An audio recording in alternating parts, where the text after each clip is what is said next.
Assalamualaikum warahmatullahi wabarakatuh. Pada kesempatan kali ini, kami akan menyampaikan mengenai Perang Padri. Biografi dari Tuanku Imam Bonjol adalah salah seorang tokoh ulama, pemimpin dan pejuang yang berperang melawan Belanda dalam sebuah peperangan yang dikenal dengan nama Perang Padri pada tahun 1803 sampai 1837. Tuanku Imam Bonjol akhir dengan nama asli Muhammad Sahab di Bonjol pada tahun 1772. Nama Tuanku Imam Bonjol dikenal sebagai pemuka agama Islam dengan pribadi yang santun. Sosok Tuanku Imam Bonjol hingga kini tidak bisa dilepaskan dari kaum Padri. Latar belakang dari Perang Padri terjadi di tanah Minangkabau, Sumatera Barat pada tahun 1821 sampai 1837. Perang ini digerakkan oleh para pembaru Islam. Mengapa dan bagaimana Perang Padri itu terjadi? Perang Padri sebenarnya merupakan perlawanan kaum Padri terhadap dominasi pemerintahan Hindia Belanda di Sumatera Barat. Perang ini bermula adanya pertentangan antara kaum Padri dengan kaum adat dalam masalah praktik keagamaan. Pertentangan itu dimanfaatkan sebagai pintu masuk bagi Belanda untuk campur tangan dalam urusan Minangkabau. Perlu dipahami, sekalipun masyarakat Minangkabau sudah memeluk agama Islam, tetapi sebagian besar masyarakat masih memegang teguh adat dan kebiasaan yang kadang-kadang tidak sesuai dengan ajaran Islam. Pada akhir abad ke-18, telah datang seorang ulama dari kampung Kota Tua di daratan Agam.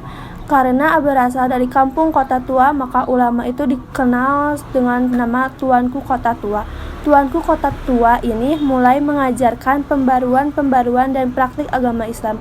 Dengan melihat realitas kebiasaan masyarakat, Tuanku Kota Tua menyatakan bahwa masyarakat Minangkabau sudah begitu jauh menyimpang dari ajaran Islam. Ia menunjukkan bagaimana seharusnya masyarakat itu hidup sesuai dengan Al-Quran dan Sunnah Nabi. Di antara murid dari Tuanku Kota Tua ini yang bernama Tuanku Nan Receh, kemudian pada tahun 1803 datanglah 3 orang ulama yang baru saja pulang haji dari Tanah Suci Mekah, yakni Haji Miskin, Haji Sumanik, dan Haji Piabang. Mereka melanjutkan gerakan pembaruan atau pemurnian pelaksanaan ajaran Islam seperti yang pernah dilakukan oleh Tuanku Kota Tua. Orang-orang yang melakukan gerakan pemurnian ajaran Islam di Minangkabau itu sering dikenal dengan kaum Padri. Perang Padri di Sumatera Barat ini dapat dibagi dalam 3 fase.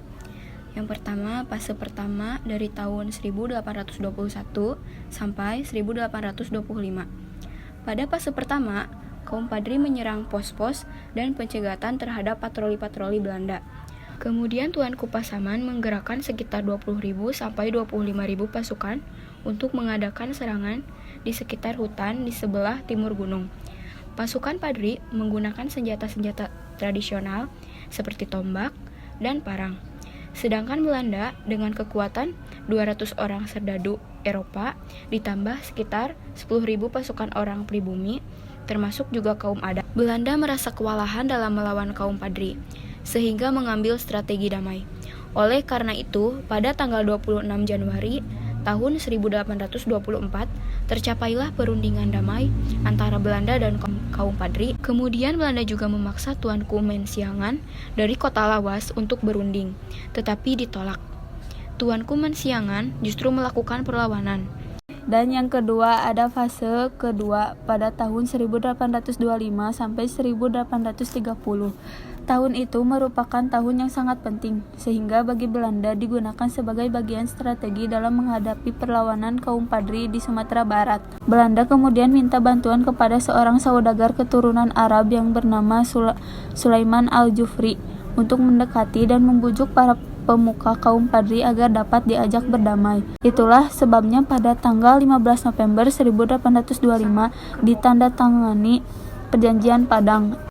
Fase ketiga 1830 sampai 1837 atau 1838. Fase ini kaum Padri mulai mendapatkan simpati dari kaum adat. Kekuatan Minangkabau melemah dan Belanda pun berkuasa setelah memenangkan perang. Dengan demikian, pada fase ketiga Perang Padri, kaum Padri dan kaum adat bersatu dalam melawan Belanda. Akhir peperangan. Perang masih berkobar sampai Belanda berhasil menduduki Rokan Hulu yang diduduki oleh Tuanku Tambusai, Kerajaan Pangaruyung, serta wilayah Minangkabau, kemudian masuk ke bagian Pax Nederlandica. Hikmah-hikmah yang dapat kita petik dari cerita Perang Padri. Yang pertama, menjadikan rakyat di Minangkabau bersatu untuk melawan penjajah Belanda. Dan yang kedua, perbedaan janganlah dijadikan alasan untuk saling bermusuhan.